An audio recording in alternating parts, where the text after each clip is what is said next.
আজকে আমি তৈরি করলাম আমার বাসার সবার রিকোয়েস্টে আমার হাতের স্পেশাল মশকলে এবং মুগ ডাল দিয়ে মাছের মাথার মুড়িঘণ্ট। আমার বাসার সবাই গতবার এই খাবার রেসিপিটা খেয়ে এত প্রশংসা করছিল যে তারা বলছিল যে আবার এটা রান্না করবে। তো সেই অনুযায়ী মাছের বড় মাথাগুলো এগুলো জমাচ্ছিল। আমার শাশুড়ি মা বললো আগেরবার যেভাবে রান্না করেছো এবারও কিন্তু ঠিক ওইভাবেই রান্না করবে, কারণ এটা খুবই ভালো লেগেছিল।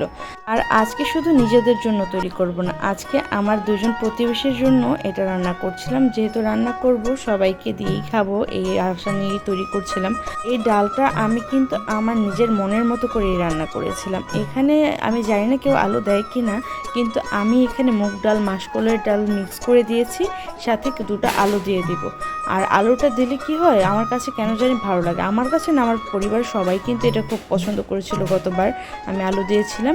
আর এখানে আমি এদিকে আমার মাছ ভাজা শেষ করে ডালগুলোকে একটু ভালো করে ভেজে ধুয়ে নিয়ে কিছুক্ষণ ভিজিয়ে রেখেছিলাম। আর এদিকে আমি মশলা কষাচ্ছিলাম।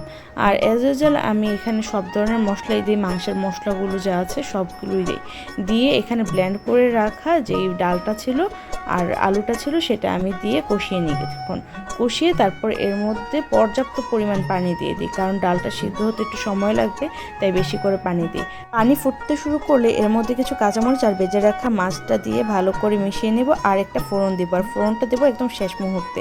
ফোড়নের জন্য এই ডালের স্বাদ কয়েক গুণ বেড়ে যায়।